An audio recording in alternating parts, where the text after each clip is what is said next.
এই জিকিরটি যদি প্রতিদিন 100 বার পাঠ করতে পারেন তাহলে মহান রব্বুল আলামিন আপনার জীবনের যৌবনের সমস্ত গুনাহ খাতাগুলো মাফ করে দিবেন এবং জিনার মতো মারাত্মক গুনাহও যদি আপনি করে থাকেন সেই গুনাহও মহান রব্বুল আলামিন মাফ করে দিবেন। তাই সেই দোয়াটি শিখতে হলে ভিডিওটি শেষ পর্যন্ত মনোযোগ সহকারে দেখতে থাকুন, তাহলে অবশ্যই আপনি সেই দোয়াটি শিখতে পারবেন। প্রিয় ভাই বোনেরা, আমাদের যত ধরনের গুনাহ রয়েছে, আমাদের ইচ্ছায় অনিচ্ছায় রাতে দিনে প্রকাশ্যে গোপনে যত ধরনের গুনাহ হয়ে যায়, সব ধরনের গুনাহ মহান রব্বুল আলামিন মাফ করে দিবেন যদি আল্লাহ রব্বুল আলামিনের নামের এই জিকির করে আপনি তার কাছে চাইতে পারেন। অবশ্যই অবশ্যই আল্লাহ রব্বুল আলামিন আপনাকে মাফ করে দিবেন, আপনাকে পাক ও পবিত্র বানিয়ে দিবেন।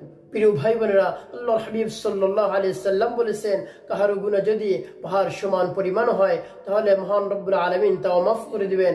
কারণ আল্লাহ পাক রব্বুল আলামিনের কাছে পাহাড়ের কোনো ভ্যালু নেই, সামান্য পরিমাণও দাম নেই।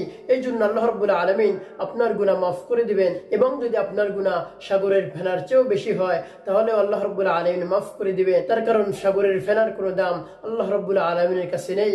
আল্লাহ রব্বুল আলামিন আপনাকে মাফ করে দিবেন। এবং যদি আপনার গুনাহ রাশি বালুর সংখ্যার চেয়েও বেশি হয়, অধিক পরিমাণ হয়ে যায়, তারপরেও মহান রব্বুল আলামিন তা মাফ করে দিবেন। তার কারণ সেই বালুর সংখ্যার কোনো দাম মহান রব্বুল আলামিনের কাছে নেই। প্রিয় ভাই বোনেরা, আপনি যদি জেনার মতো গুনাহ করে থাকেন তাহলে আপনি অনুতপ্ত হয়ে লজ্জিত হয়ে গোপনে গোপনে মহান রব্বুল আলামিনের কাছে যদি আপনি তওবা করতে পারেন, তওবায়ে নাসুহা, চূড়ান্ত তওবা, তাহলে মহান রব্বুল আলামিন আপনার সেই জেনার গুনাহ মাফ করে দিবেন। তওবায়ে নাসুহা বা চূড়ান্ত তওবা বলা হয় আপনি যে গুনাহ করেছেন আপনি সামনে আর কোনো এই ধরনের গুনাহ করবেন না, এরকম চূড়ান্ত সিদ্ধান্ত নেওয়া এবং যে গুনাহ করেছেন সেই গুনার জন্য আল্লাহ রব্বুল আলামিনের কাছে ক্ষমা প্রার্থনা করা এবং মহান রব্বুল আলামিনের কাছে অনুতপ্ত হওয়া, এভাবে তিনটি বিষয় সমন্বয় যদি মহান রব্বুল আলামিনের কাছে আপনি বলতে পারেন তাহলে মহান রব্বুল আলামিন অবশ্যই আপনার সব ধরনের গুনাহ মাফ করে দিবেন। প্রিয় ভাই বোনেরা, মহান রব্বুল আলামিনের কাছে আপনি কিভাবে ক্ষমা চাইবেন, কিভাবে তওবা করবেন সেটিও আল্লাহ রব্বুল আলামিন শিখিয়ে দিয়েছেন।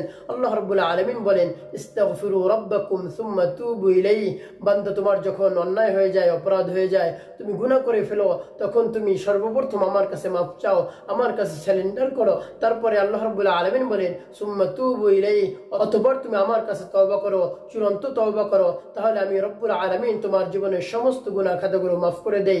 যত বড় গুনাহ নিয়ে তুমি আমার সামনে আসো আমি সেই গুনাহ মাফ করে দেব। তার কারণ হলো আল্লাহ রাব্বুল আলামিন দেখেন বান্দার অন্তর, তার অন্তর সংশোধন হয়েছে কিনা, তার ব্রেন সংশোধন হয়েছে কিনা। তার ব্রেন যদি সংশোধন হয়ে থাকে, তার অন্তর যদি সংশোধন হয়ে থাকে, সে যদি অনুতপ্ত হয়ে থাকে, তাহলে আল্লাহ রাব্বুল আলামিন তার কুদরতি নূর দ্বারা তাকে আলোকিত করে দেয় এবং তাকে পাক ও পবিত্র বানিয়ে দেয় এবং তার জীবনকে সুখময় করে দেয় এবং আখিরাতে তার জন্য জান্নাতের নাজ নিয়ামতের ব্যবস্থা করে দেন। সুবহানাল্লাহ। তো প্রিয় ভাই বোনেরা, যে দোয়াটি আপনি প্রতিদিন 100 বার পাঠ করবেন সেই মূল্যবান দোয়াটি আমি আপনাদেরকে বলে দিচ্ছি। আর সেই মূল্যবান দোয়াটি হলো, আস্তাগফিরুল্লাহাল্লাযী লা ইলাহা ইল্লা হুয়াল হাইয়ুল কাইয়্যুম ওয়া আতুবু ইলাইহি সুবহানাল্লাহি ওয়া বিহামদিহি। আমি আবার বলছি, আস্তাগফিরুল্লাহাল্লাযী লা ইলাহা ইল্লা হুয়াল হাইয়ুল কাইয়্যুম ওয়া আতুবু ইলাইহি সুবহানাল্লাহি ওয়া বিহামদিহি সুবহানাল্লাহি ওয়া বিহামদিহি। এভাবে এই মূল্যবান দোয়াটি আপনি প্রতিদিন 100 বার পাঠ করবেন, তাহলে মহান রব্বুল আলামিন আপনার জীবনের যৌবনের সমস্ত গুনাহ খাতাগুলো মাফ করে দিবেন এবং আপনাকে পাক পবিত্র করে দিবেন। আপনাকে মহান রব্বুল আলামিনের প্রিয় বান্দা হিসেবে কবুল করে নেবেন। এই জন্য এই জিকিরটি আপনি বেশি বেশি পাঠ করুন। আল্লাহ রাব্বুল আলামিন আমাদের সকলের সব ধরনের গুনাহ খাতা মাফ করে দিন। আমিন ওয়া মা তাওফীক ইল্লা বিল্লাহ।